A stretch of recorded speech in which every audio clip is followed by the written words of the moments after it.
The thing about what's happening right now, the LA fires, the executive orders coming from the White House, the rollbacks, what's happening with immigration, what's happening with women's rights, what's happening with trans rights, all this stuff is happening at the same time. Same time. Because the goal is to create submission. Mm. There is no better way to wear people down and to prevent them from resisting than to tire them the fuck out. And so that's what's happening. Yeah. The media has committed to shock and awe method, which is literally a military method to just overload someone with information to the point where they're not able to tell what's real. They don't know what's accurate. They're not sure what to trust. They're scared. Yeah. And they're a little bit mad. Yeah. But they're not mad enough to do anything because they're scared. Yeah. And so the reason why we've gotten like this barrage of information in the last 6 weeks is because the goal is to suppress Americans back to sleep. Too many people are quote unquote woke, even though they colonized that word. Yeah, I'll be woke. Too many people had started to wake up. Too many people had started to get to become active. To speak out. Too many people had started to speak up. Too many people started asking questions. And they knew that when the 2024 election went the way that it did, that people were going to act up. Mm-hmm. And so they're like, ooh, okay, so let's redirect some of this energy. Yeah. Let's put them in fear and let's continue to create divisiveness. And so I think whether it's the LA fires, the DEI rollbacks, what's happening with immigration, it's being done so intentionally and so strategically that very few people are even aware that it's happening to them because we're in it. Yeah. And then that's why this one of the reasons I wanted to have this discussion just like openly, like let's really talk about it. Like what's happening for us like is not okay, but we get to speak on it, we get to talk about it, and we get to find solutions and ways to take care of ourselves through it. Yeah.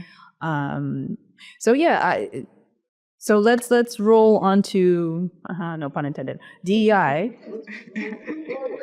Let's roll forward to let's talk about DEI, right? It's some bullshit. It's just it's disheartening. Yeah.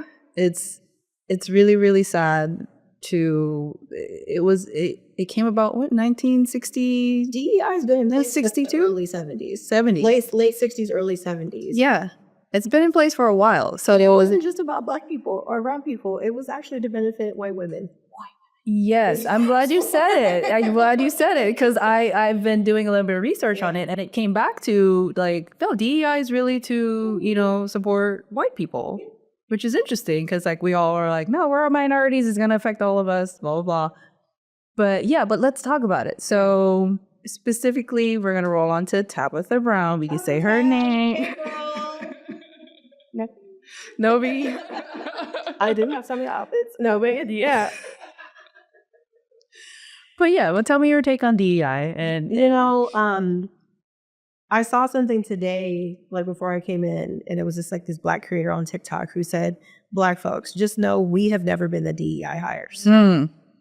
It was never us. We always had to be 2 times as good. We always had to be 2 times smarter, 2 times faster, 2 times better, if not 10 times. So we always got hired on merit. Yeah. For the record. Yeah.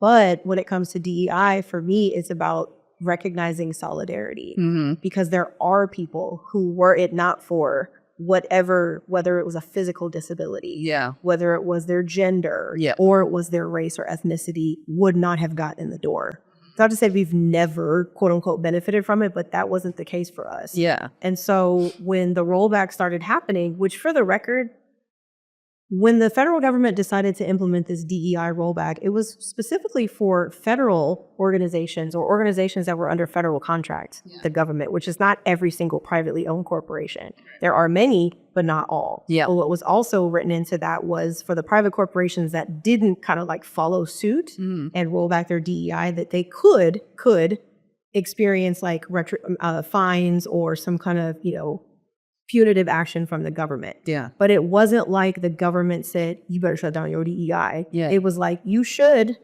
if you're in contract with us. Yeah. If you're not in contract with us, it might be a good idea, or we might fine you. But it's like, it might be a good idea not to go 95 on the 405 because you might get a ticket, but that's it. I'm not going to do it anyway if that's a place to be. You know what I mean? So it's kind of like, certain corporations decided that they were going to just fall in line right away. And Walmart was one of them and Target was another. And I mean, there's a bunch of others. Yeah. So when Target did their rollback of DEI, Tabitha Brown was one of the first people to speak out and say, in her lovely little Southern drawl, hey, y'all, I know so I got my products at Target. I would love if y'all would keep buying them because I'm under contract. Yeah. And again, no shade. Like she was as transparent as she could. Yeah. To say, hey, I get it. If y'all want to boycott this company in solidarity for this particular, political action, I support that. Mm-hmm. But it's going to hurt people like me. Yeah. And it's going to hurt smaller business owners who are not on a national stage like she is. Yeah. But her positioning was like a baby boycott, like a Babycott. Yeah. Like, don't really boycott. Still come shop here, but only buy the black stuff. Yeah. And my positioning was, no, it needs to be all or nothing. Yeah. Tabitha Brown doesn't own the products that are in Target. She doesn't own her own products. Those are Target's products that they put her name on. Just like when Kathy Ireland had products at Sears, the white lady who was like a young handy. So get that up. Some people don't. But those are not hers. Because when you go to Tabitha Brown's website, you can't buy Target from her. You can't buy those outfits. You can't buy those journals. Really?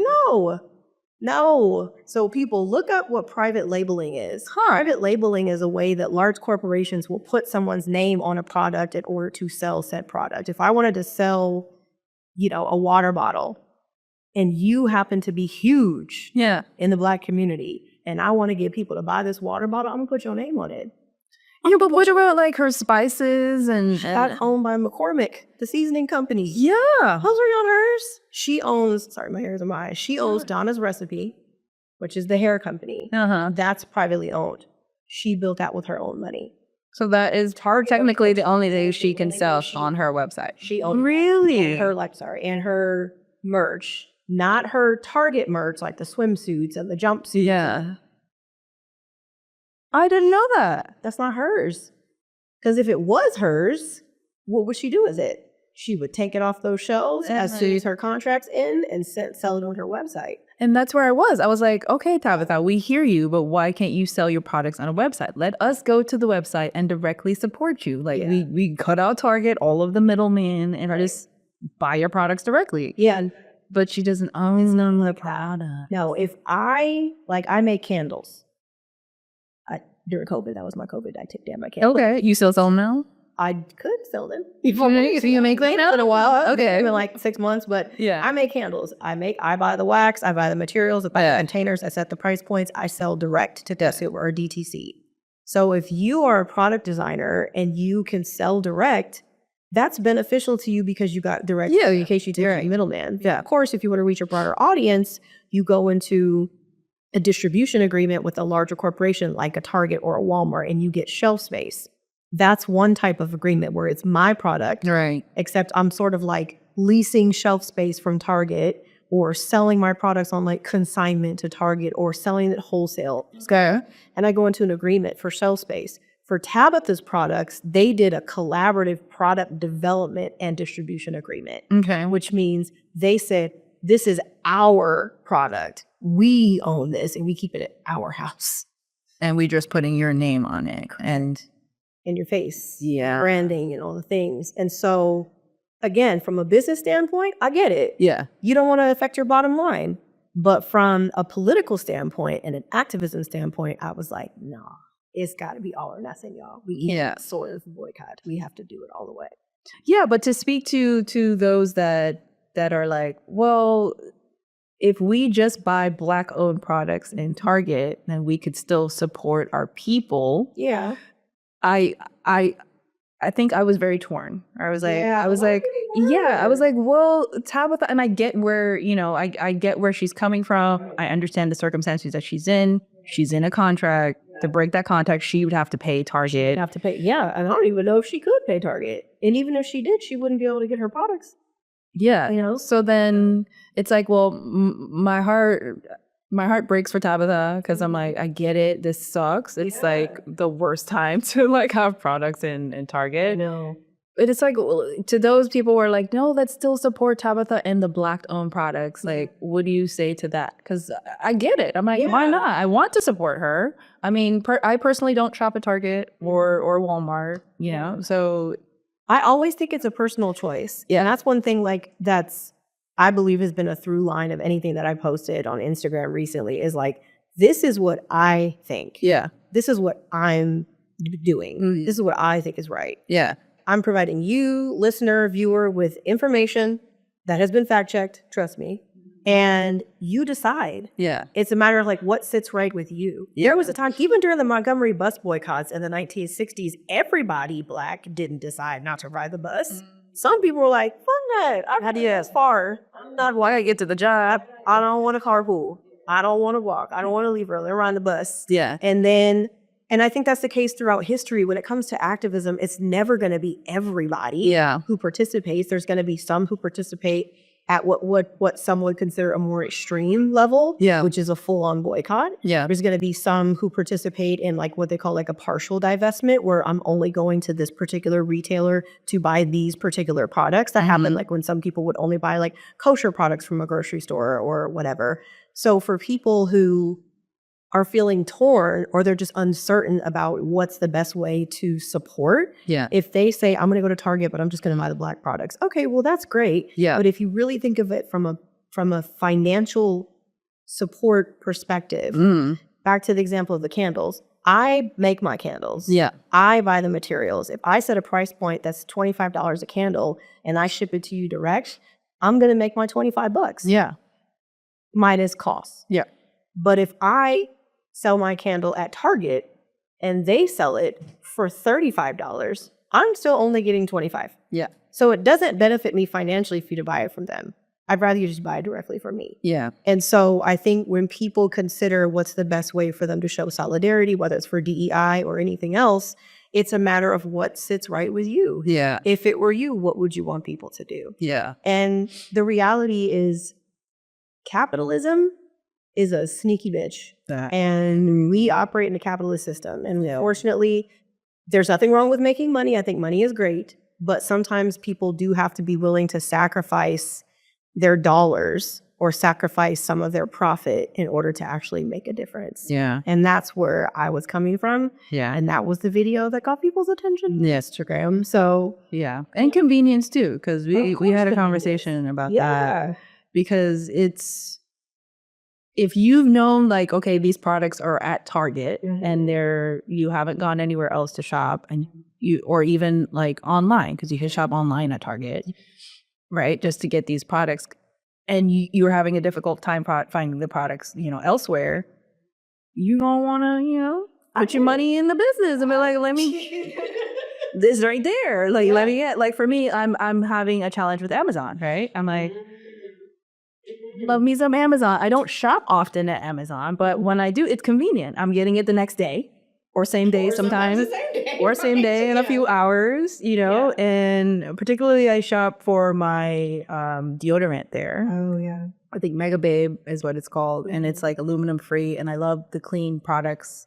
But then I was like, oh, I need more deodorant. And I found myself like, no, I'm not touching that Amazon app. I'm just not, like, my soul just didn't want to. I was just like, yeah, but I really need this. But I looked up their site. I was like, okay. And they're actually selling it for like $1 more on the site. And I was like, if that, don't I spend $1 more? And it's like, it's $1. Yeah. And if you have Prime, you got to pay for membership anyway. Yeah. So it's in it. I think the convenience piece is a valid piece, but that also speaks to convenience and comfort and complacency. And so what happens is that over time, those conveniences make us complacent. Yeah. Until the government does something we don't like and we're like, hey, wait a minute. And the government's like, we went over that. It does require discipline. Yeah. It does require a little extra time. Yeah. It does require community as well. Yeah. Because like I've had people in the comments who have mentioned things like, excuse me, I live in a rural town. I don't have a lot of small businesses where I'd shop because they've been wiped out quite literally by these larger corporations. Yeah. Because in rural towns, there used to be Mr. Jones' butcher shop, this Jenkins wig shop. You could load it, your little stuff, but then Walmart comes in, wipes them out, and that's all they have left. Yeah. Or Target comes in, does the same thing, and they have no choice but to go there. Yeah. And so my hope is that if there is a Costco, if there is a co-op grocery store, and there's 5 people in your neighborhood who want to participate in the boycott, collective action is what moved the needle in the 60s.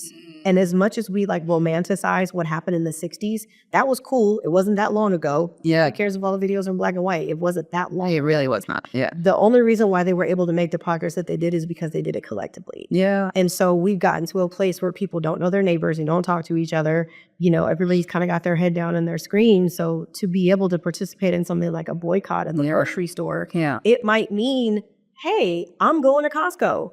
Does anybody need anything from Costco?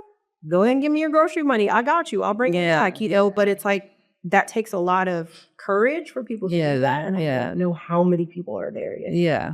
And it's not comfortable or convenient to like go outside of yourself and be like, yo, you want something? You want that? You know what I mean? Like, especially if you're not, well, if they're your neighbor and you haven't even like had a conversation with them. But I think these things actually are bringing us closer together, actually.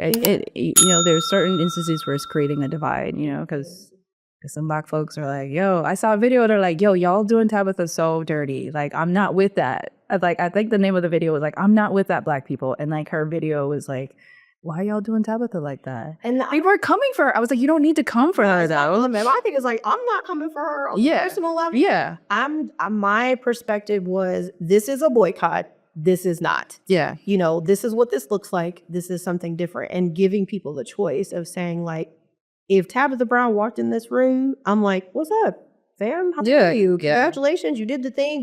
You rode the wave for 11 years and made your mark, and you are now a household name. And what I appreciated about what she said is similar to what I'm saying is it's up to you. Yeah. Y'all do what feels right for you. Yeah. You know, if you want to continue supporting Target, by all means. Yeah. If you don't, I get that too. Yeah. You know, but if you do decide to divest from that particular corporation, don't stop supporting those Black owned products. Yeah. And I think to your point about the convenience thing is, if I buy, you know, shampoo from Ledoux or whatever, and they sell, or the Dew, and they sell it at Target, and I go to their website and they're like, oh, we can't ship it to you. Well, how am I supporting you? Yeah. Most of them, you have an opportunity to. Yeah. Yeah. Yeah. Right. Yeah. Yeah. I hear you on that. I was like, let me take a breath. It's not easy. You need to take the breath. Yeah. And that's what, I mean, I feel like what I'm learning, like a friend of mine who I've known for like 20 years was like, are you an activist now? I'm like, man, I'm in all this. I'm just talking about it on the internet. This is not new for me. Yeah. But I think something that when we study history and we think about the activists of the past or the disruptors of the past, we don't know what they did to take care of themselves. The fun of them died young. Yeah. Or assassinated. Yeah. And we don't know what they did when they got home at the end of the day. Yeah. Did they take a nap? Were they eating? Yeah. Were they meditating? Were they going for walks? Were they talking to somebody? Did they have counsel? I think the well-being component is what makes activism different today. Yeah. Than it was back then. Yeah. Yeah. Yeah. I love that we now have so many resources to be able to be well and take care of ourselves. And people like you who are in the wellness spaces that are like, hey, are you taking care of yourselves? Here's some ways that you can take care of yourselves through these like very challenging times.